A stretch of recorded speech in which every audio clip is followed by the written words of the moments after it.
Hi, Maple. It's Mrs. Melanson and my dog Mayonnaise. We call her Mayo, and we're here today to show you how to make your own postcards. Okay, a postcard is just like a letter. It goes in the mail, except it doesn't go in an envelope. It's just one single sheet of paper. Okay, and I've written out the directions right here for you, and we're gonna go step by step, and then at the end of the video I'll hold up the sheet one more time and you can pause your video or pause the video and then go step by step as you make your own postcards. Okay, so postcards, you can just put it in the mailbox and send it to family members or friends to just let them know that you're thinking about them. Okay, so step one is the paper you use. And so you want sturdy paper, so either cardstock, all right? And if you don't have that, index cards work too, because it has to be a specific size, okay? The size of the paper at its smallest needs to be 3.5 to 4.25 in its height or width, and its length has to be between 5 and 6 inches, okay? So an index card that is 4 inches by 6 inches, perfect, you're all set to go. If you've got cardstock that looks like this, it's 8.5 by 11. What you do is you just take that sheet, you fold it in half, and then fold that in half again, and then you cut on your folds, and you've got 4 postcards ready to go, okay? So once you've done that, you're gonna get it ready so that it can go in the mail. Okay, so you're going to take a black pen and draw a line down the middle. It does not have to be perfectly down the middle. Just use a ruler so it's at least a straight line, okay? Because the post office wants a nice straight line and nice straight edges, okay?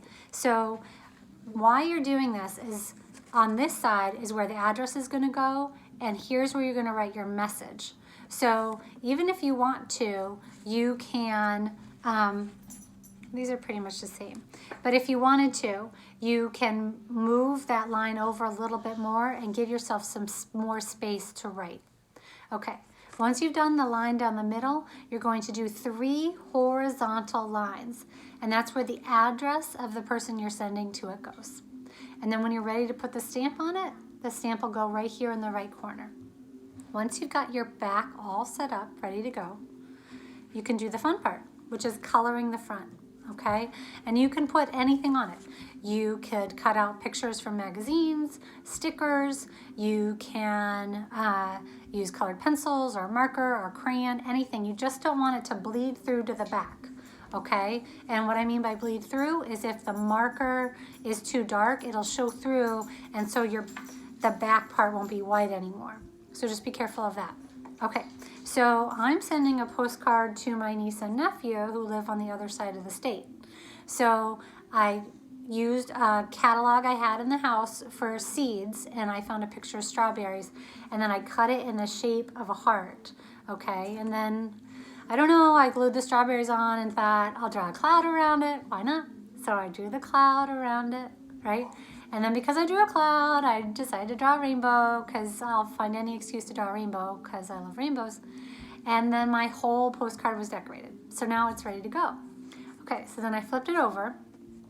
And like I said, this white part here, that's where your message is gonna go. That's the note or the letter that you're going to write right there.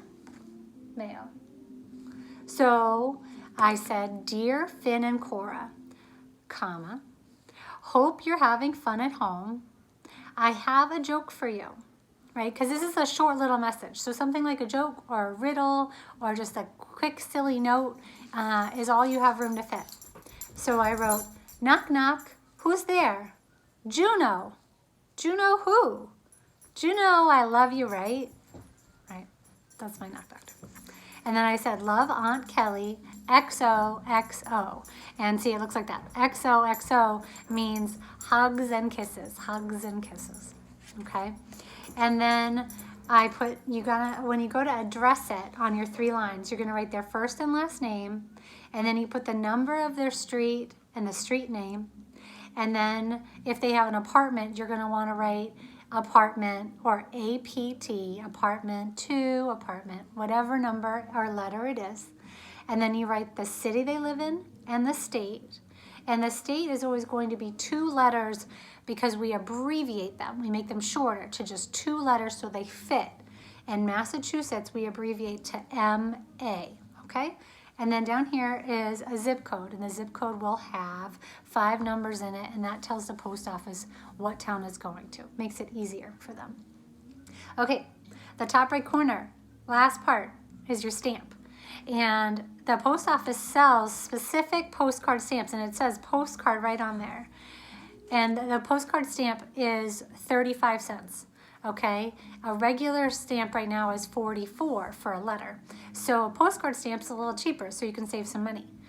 Now, you can go and get a postcard stamp, but if you just happen to have some old stamps laying around in your house like I did, like I've got a 34, I've got a 33, I can't really use those on letters anymore. But what I can do is if I happen to have some really old ones that are like 15 cents, or sometimes you go out and you buy the 2 cent or the 5 cent, I can add them up, right, and make them up to 35 cents, or even if you go a little over, the post office will still send them.